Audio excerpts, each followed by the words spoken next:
你家这么亮，那我主卧这么亮哦。客厅再也不是用来收纳杂物，就是收纳我们的心情的地方。学习像 Coco 越来越有那个深度，就是很感谢你们看到之前没有被看见的地方。耶，好事生活出任务了，我是可可潘。今天我们要到凯西小姐家去为她做居家的改造。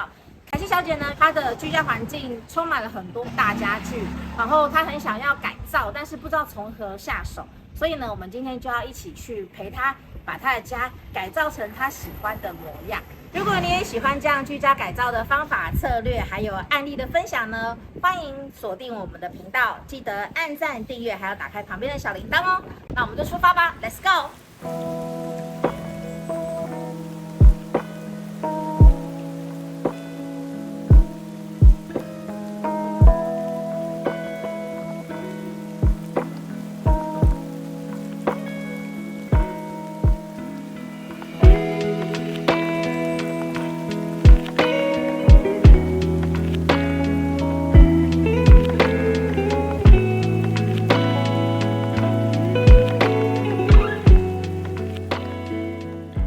很多人都会有这样困扰，就觉得自己的家里越住越小，然后越住越窄，有很多的收纳柜随意放，所以就空间变得很乱。像凯西小姐呢，她也有这样困扰。其实她当时这边呢有一个大的简易的衣柜，可以放临时放衣服，然后女生最多是什么鞋子，所以她这边有一个蛮高的鞋柜，放很多鞋是开放式，觉得这样子好像蛮通风，不会有不好的味道。但是呢，其实它就会让这边玄关呢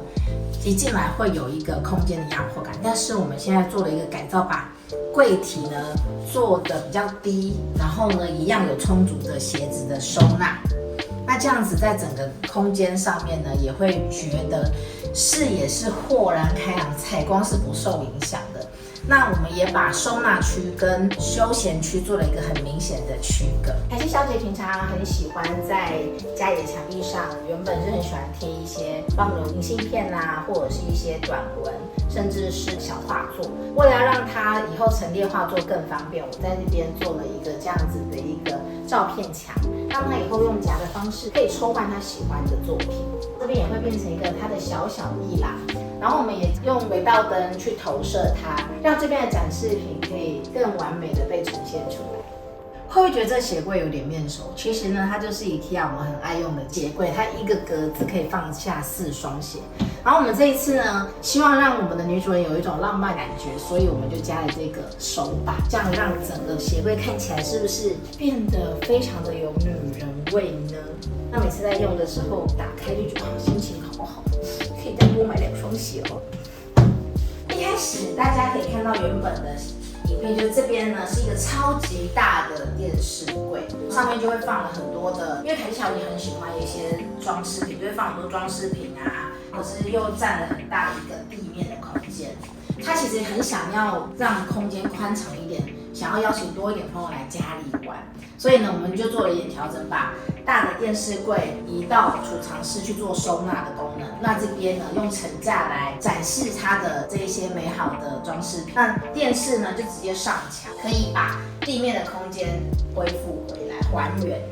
那这样子呢，整个空间的感受呢就会变得比较大，而且最棒的是，因为我们都会常常不小心就会随手放东西。其实之前凯西小姐也有这样子的困扰，所以我们在平台的上面跟收纳部分做了一点调整，让它就算有时候要随手放东西，也不会让房子看起来乱，因为几乎就没有什么平台可以乱放东西，即使放也是这样，剩下一小小块的。这样子呢，家里呢就感觉比较不会到处都是杂物。再看一下，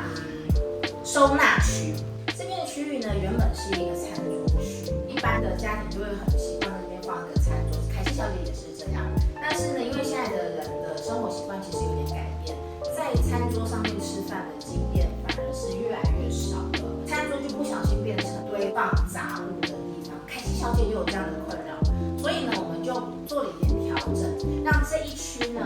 变成一个多功能的收纳区。那在这个家呢，大部分的收纳会在2个区域，第一个区域呢是我身后的这个收纳墙，那这个收纳墙里头就会把原本在电视柜里头很多像是它的桌游啊、日常用品啊、文件啊，全部都收纳到里面来，然后它的书也会在这里，上面还很巧妙的可以作为一个小小的展示它一些玻璃摆件的地方。其实这边的空间呢都还蛮充足，就够它放的，还有一些空间，你看，之后还可以继续放。原本进来房子的时候，它会有一个挂临时衣物的地方，那我们就把它移到这里来，让这一整区呢就是做它储藏的空间。如果假设有看起来比较多东西、比较乱的感觉，顶多是在这一块。为什么要这样做？其实主要就是希望让大家把这个空间的功能做独立搬值的一个状态。像这一块就是收纳区，储藏室就是收纳。另外，我们的客厅呢，再也不是用来收纳杂物，而是收纳我们的心情，收纳我们和家人朋友之间共同美好回忆的地方。那我们来看一下客厅，在精简了收纳之后，它变成了一个更宽敞、更可以让家人一起凝聚、让朋友一起来玩的一个美好的空间。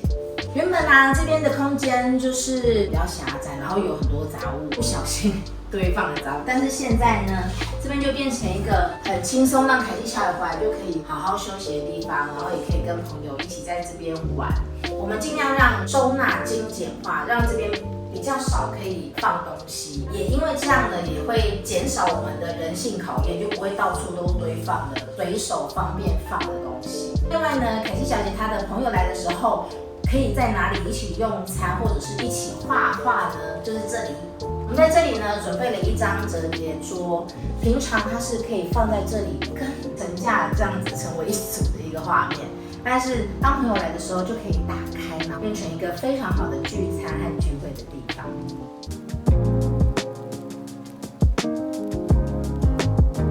这样子呢，我们的空间马上就可以变成一个4到6人可以在这边一起用餐的一个环境。家里采光最好，通风最好，而且也是最宽敞的地方，大家在这里相聚，是不是非常美好的一种安排呢？凯西小姐之前很开心的跟我说，可怕，我跟你说，我好开心哦！我已经邀请了朋友来家里一起画画，一起在这边画画嘛，觉得说这样子的设计真的太巧妙了，完全不用占空间。你可以想想看，如果假设这个大桌子一直都是放这样展开的方式，是会非常占空间。但是它这样的灵活的使用呢，让你的空间可以平常随你差遣，需要的时候呢，它就可以被你使用。而且你知道吗？因为凯西小姐买了非常多的桌游，然后这边呢就是非常适合玩桌游哟。你知道吗？其实啊，家里换一盏灯呢，就会让家里的整个状态呢变得很不一样。像我们帮凯西小姐把她原本风扇灯换掉以后，原本的风扇灯是光照比较不足的，然后换了这个柔焦闪光的轨道灯上去以后，它整个空间就明亮了起来。他会觉得很舒服，而且现在的这样 LED 柔焦闪光的那种灯呢，其实也不会像以前那样的灯，光的线条非常的死板，而是非常柔和的散落在整个空间里头。另外呢，我们也用了这样子的灯，作为凯西小姐很喜欢展示她的一些明信片啊，或者是一些小画作的地方。凯西小姐家呢，原本的采光蛮亮的，只是呢过去没有好好去善用它。那我们这一次呢，特别使用了这样子的白纱帘，去把它窗外所有的光都引到室内来，其实就等于让白纱帘的白净加上外面的自然采光，让整个室内的空间呢感觉非常的明亮，就像现在这样。而且最棒的是，这样子的纱帘呢，它的隐秘性其实是够的，所以即使是不管是白天或晚上，只要一层这样子的帘子，就可以让住在家里的人非常的有安全感，不怕被看光光。当然，如果在家中呢，再加上这样的一盏立灯，会让家里的整个氛围呢更温暖，同时呢也会让整个画面呢有整体感，很加分。有时候晚上回来啊，就可以帮自己的家人有一盏这样子的立灯，让家人觉得很温暖，有人在等他。怎么样用简单的一个动作就让整个家里的装潢升级呢？我觉得墙壁的漆很重要。那我们这一次呢是用了兹曼特漆在这个主墙上面，整个的空间的宽阔感还有挑高的感觉是提升，它会有一种视觉放大的感觉。也会让这边变成一个非常美的画面。凯蒂小姐朋友来的时候，每个人都对这面墙都是赞誉有加，而且最棒的是，这个凯西小姐也可以自己做，她也有参与在当中，非常有成就感哦。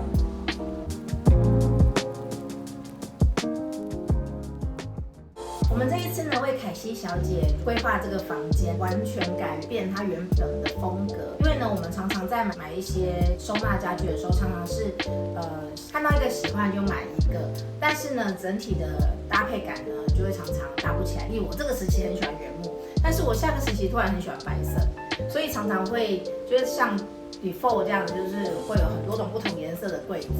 所以呢，我们这一次就把整个风格做一个统一。那我们这一次房间的主题呢，是有点薰衣草浪漫的氛围。我们在柜子上面，我们就是帮它统一用了白色，然后把其他的柜子的收纳空间都整合在这个斗柜里面。这是我们的主墙，主墙呢，选了凯西小姐喜欢的薰衣草色。虽然只有涂一面墙，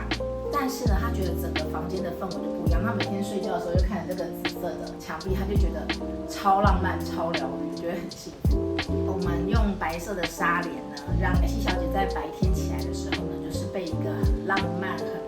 很温和的日光唤醒。所以我们整个白纱的规划会让整个房间的采光都进来了。如果我们看之前和现在的用法，它原本是用一个卷帘，遮光度很高，但是呢，也会同样把光线都遮住了。但是我们现在选用的是纱帘，那纱帘的部分呢，就会让采光很大量的进来。虽然我们它只有一小扇窗，但是呢，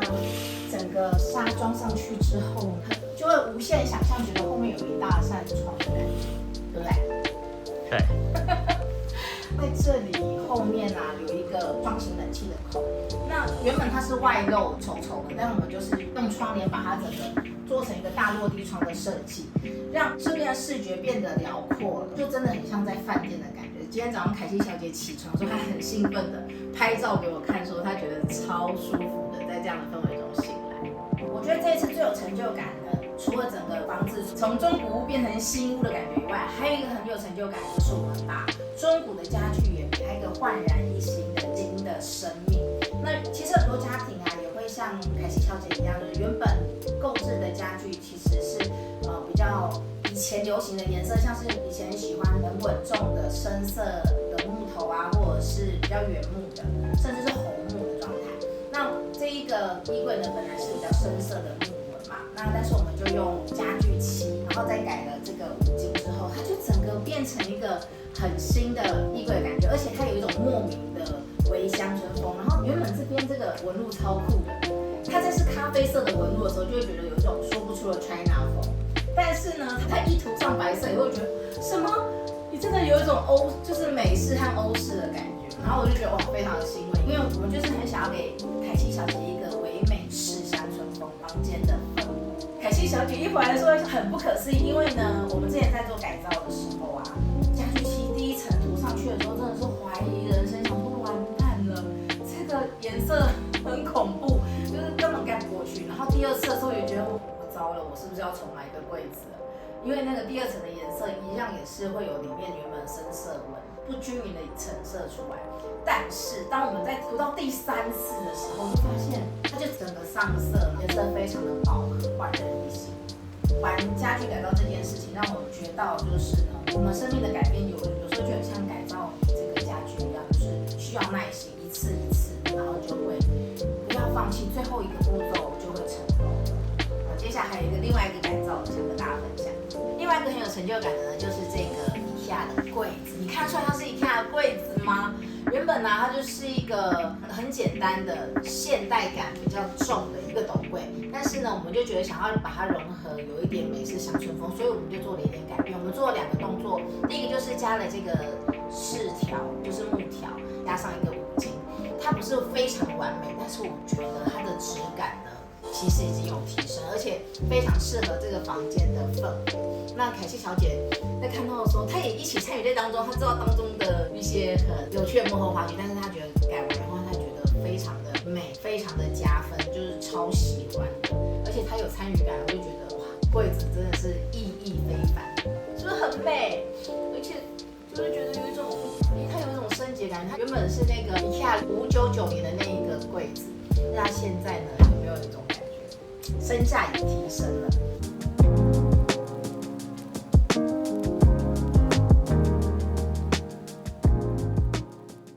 凯西，你这一次改造前后有什么不同？我觉得整个氛围都不一样，然后变得轻松很多。然后就是因为我本来就很喜欢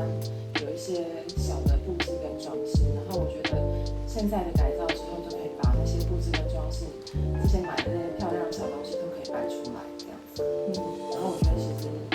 就好像他们重新有生命的感觉。为什么一开始会想要改造？我其实想很久，这个房子它的家具其实之前很多是前屋主留下来的，或者是从父母的家搬过来的家具，就是可能旧家门口没有用到的家具。那个时候其实也是为了省钱嘛，就想说，那就是有现成的，我就先凑合着用。那可是其实住了一段时间之后，其实越来越会有自己的一些想法，然后也会希望说可以更多自己的风格啊。然后就是有不一样的氛围。那之前可能一个家具是一方面是色调的关系，然后一方面是大小的关系，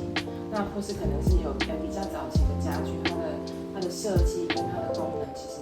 可能不见得跟现在的家具就会有一些落差这样子，而且它可能适合的坪数是更大的。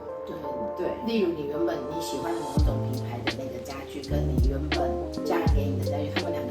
两个都很好，但是两个就搭在一起就没那么搭。对，或者说会变得很拥挤这样子，会变得很拥挤，因为比例。一方面是虽然说我一开始住进来的时候，其实我就有做一些简单的铺过地板啊，墙壁也有粉刷，然后卫浴换掉，但是其实可能主要的空间像客厅啊、餐厅啊、主卧没有特别做家具上或是摆设上，其实没有做太多的设计，是有想要花心思，但就觉得就是有点卡这样子，有点卡住。对，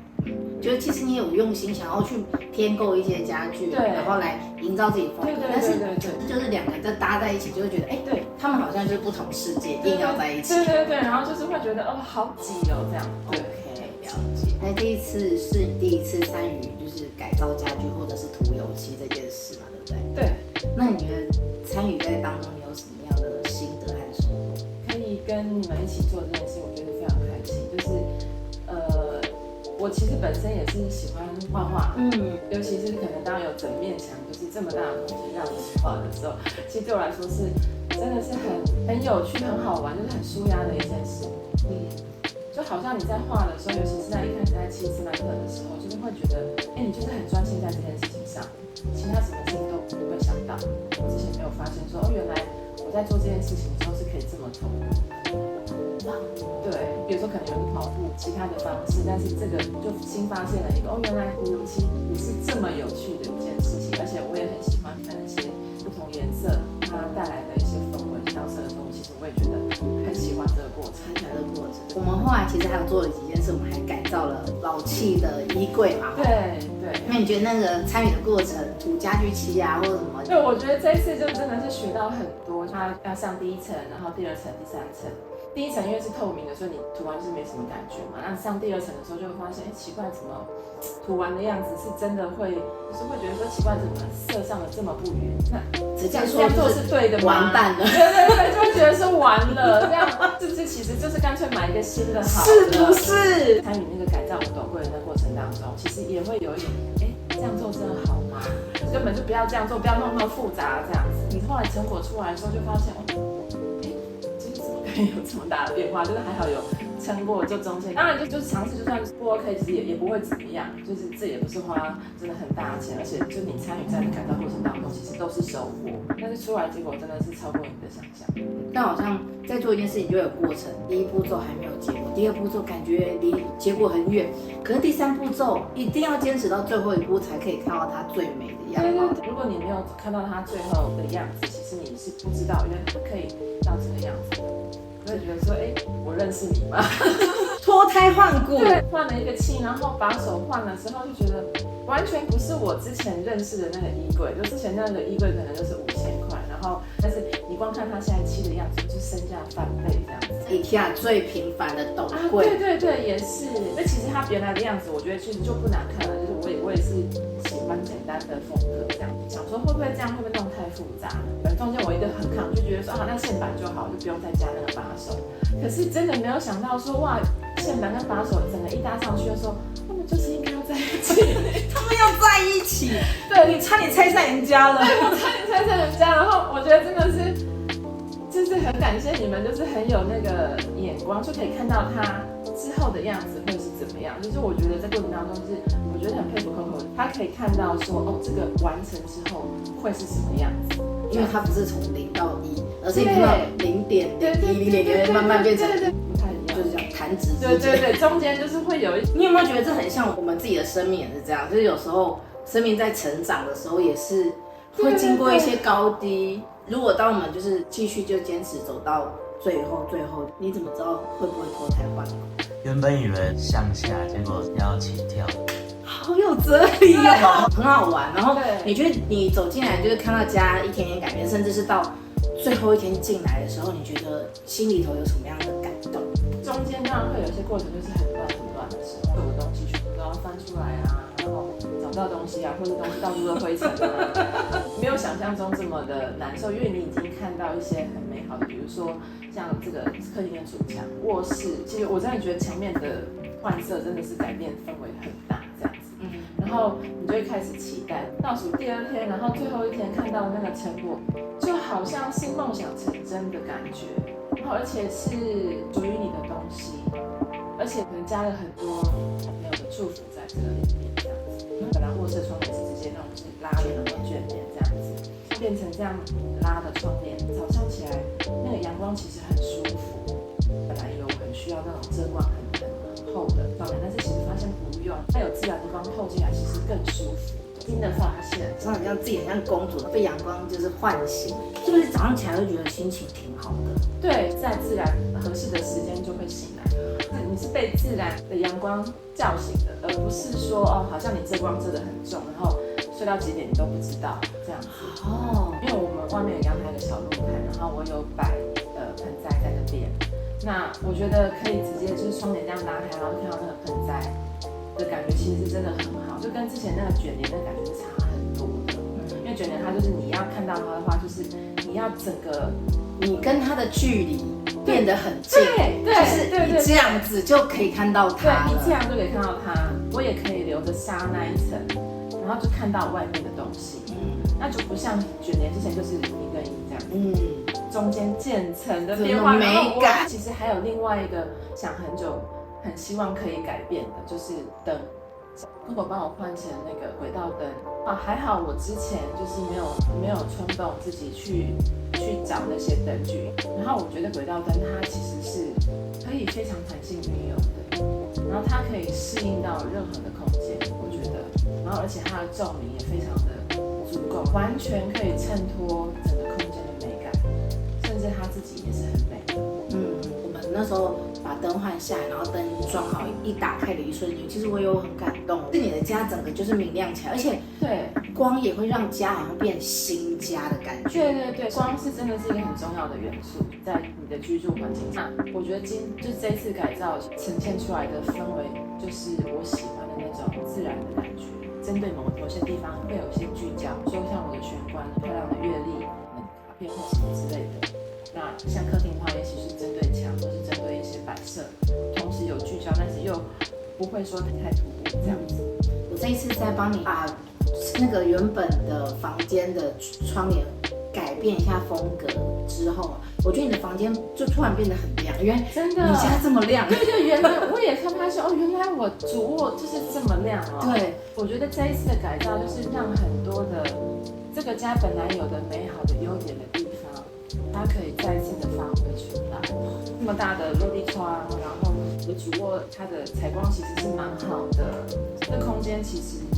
客厅跟餐厅其实空间是大的，然后我也喜欢一些小装饰，然后这些东西瞬间在改造之后，这些东西都亮了，都活出来了，就是它开始现身了，然后而且再加上这个光，就是它除了现身之外，它又有 spotlight 这样子。对，我觉得我自己走进你的房子的感觉，我就觉得你的房子就是自己一个人一直在那里柔焦，一直在那里美肌，就是很梦幻，很美，也很放松的感觉，而且就是不会复杂，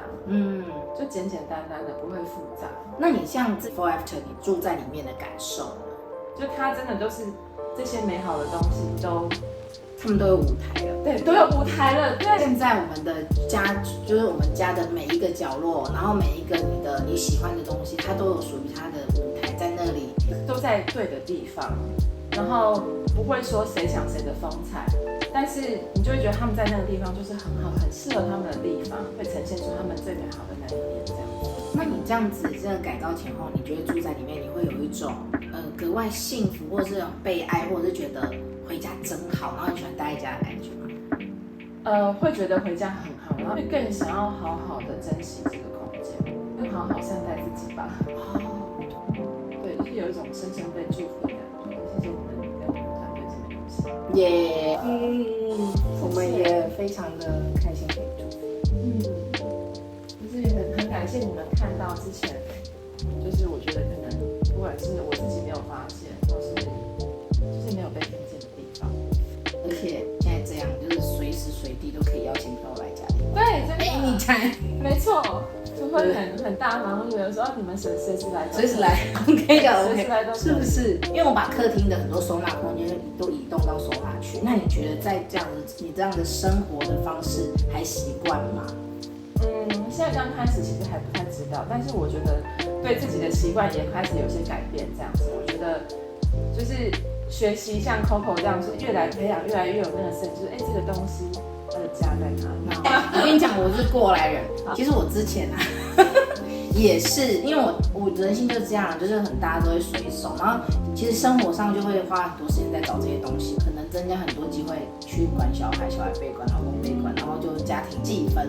但是后来我觉得自己找到了一个游戏规则，就发现其实这样子真的很多事情都变得很容易。那我也会接下来在我们的线上课程上面，把我会的这一些 pebble 全部教给大家。期待哦。这一次呢，改造完凯西小姐的家，我觉得有一个很大的收获，就是原来呢，我们自己动手去做一个居家的改造，甚至是家具的改造，其实会有很多启发。例如呢，我会学习到说，其实生命它原本的样式是可以不断去改变，虽然过程有时候会让人家觉得有点烦心，或者是觉得有点不确定，但是呢，当一步一步按部就班去把它做完的时候，我就会觉得哇，真的很不一样，需要耐心。其实凯西小姐她自己也经历了就是也证实了，有耐心去一步一步完成它，其实是非常值得的。那我觉得，尤其是能够一家人一起做，因为其实像我跟凯西有一起在涂油漆啊，或者在一起来改造的时候，其实我们就有很多可以静下心聊天，彼此更多了解的时刻。我觉得如果说这样的场景是换在家人之间，一定也可以打造很多美好的回忆。我们跟孩子，或者是我们跟另一半的生活话题，不会只是柴米油盐酱醋茶，而是多了一些我们共同的一起努力奋斗去改变家里的一个过程。所以呢，未来我们也希望可以透过我们的线上课程，带大家一步一步的走过这个过程。那因为其实在改造或者是在布置规划自己家的时候，装潢自己家的时候，其实会遇到很多的挑战和难题。那我们就希望可以透过线上课程，手把手的带大家一步一步的走到成果。另外呢，我们也会有咨询和辅导的时间，甚至是 FB 的社团，大家互相打气，互相分享美好的成果，让更多的人都可以像凯西小姐一样，享有一个更舒心、更享受的一个居家环境。如果你也喜欢我们这样的内容，记得帮我按赞、留言，然后也订阅我们的频道，记得打开旁边的小铃铛哦。那我们几天后再见喽，拜拜。